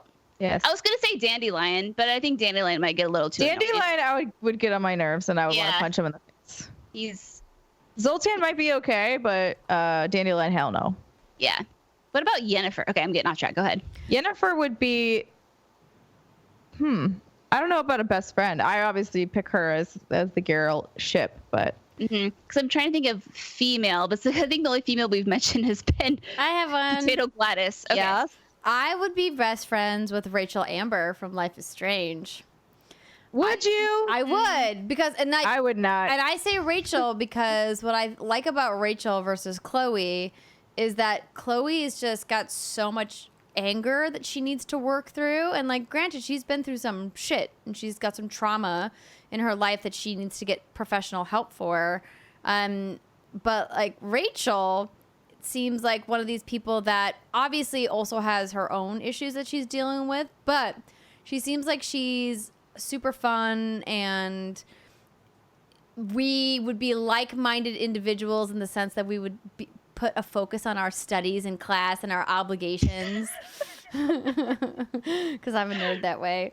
And I think that we would still be able to like encourage each other to go do and have fun times, but also would know when it's like, oh, we should probably get back now and not like go get into really serious trouble, which I think Chloe brought her down a darker path that I'm not saying it's Chloe ultimately led to her demise, but who knows what would have happened to Rachel if she'd never met Chloe. Man, I'm gonna go with a different Chloe. From Uncharted. Yeah, she'd be super fun. Fun to hang out with. And she knows how to fight people, which is also really fun, which means she could teach me how to fight people, which would be really fun. And then we would just like run around and buddy cop it the whole place, and I'd be down. Yeah, she would be cool. Either her or Lara Croft. Oh, I wasn't gonna say Lara Croft. No, I was gonna say I couldn't remember the name that they picked because it's a Assassin's Creed. Is it the female Assassin's Creed girl from Odyssey? Cassandra. Yeah. Ooh, she'd be super fun. She'd be really fun. She's super buff, so like she would lift with me, which would be helpful. And then she'd spot you, she can spot me. She can train me. She can teach me how to wield weapons. She likes to She go has a drinking great and fucking. personality. She likes drinking. She likes sleeping with people. She's not gonna slut shame you. She's like actually probably the ultimate best friend. She might be the perfect BFF ever. Yeah. I like it. Yeah. That's a good one. Well, yeah. I was gonna say Iron Bull, actually. Oh, wow. Okay. Well, because he's something about him. It's been a long time since I played Inquisition, but I like looking around my room because then I was gonna say Claire Redfield. Now she's really cool too. Love her, obviously from Resident Evil. Yeah, but she can't hang in the rain. She always gets like, it's raining on me.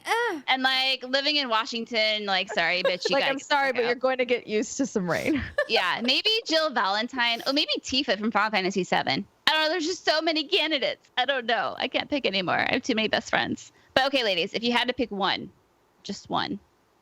I think after talking through all of them, it would be Cassandra. Yeah. Again, if we're going platonic, yes, 100%. She has like she's mostly aligned with a lot of the things that I do on a day-to-day basis, which helps for any best friend situation.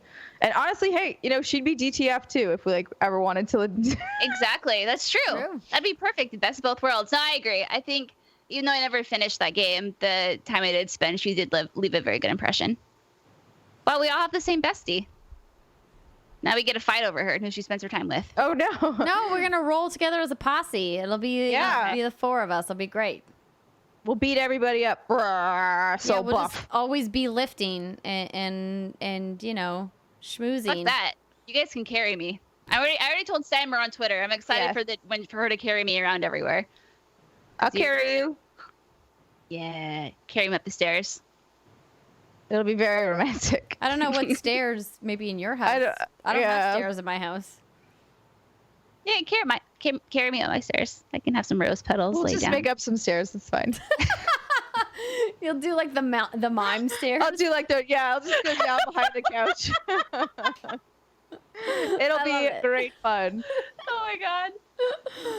Oh my gosh. So this was fun. This was a fun conversation. Let us know who your video game BFF would be by leaving us a comment on this video or tweeting to us.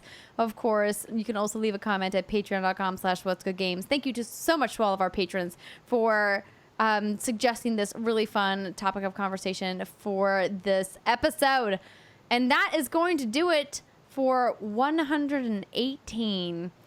We have just 2 weeks to go until PAX West happens, and we hope to see all of y'all there. Until then, there's still a couple more weeks of summer to go. Enjoy every drop of it. Catch up on those last few games in your pile of shame that are sitting there staring you in the face going, are you ever going to play me? Aww. Today I had to look up the Wikipedia for Metro Exodus because I knew I would never finish it. Oh, I finished it, and we never talked about me finishing it. It was so good. It was so well done. I was really close to the end. That game went under the radar.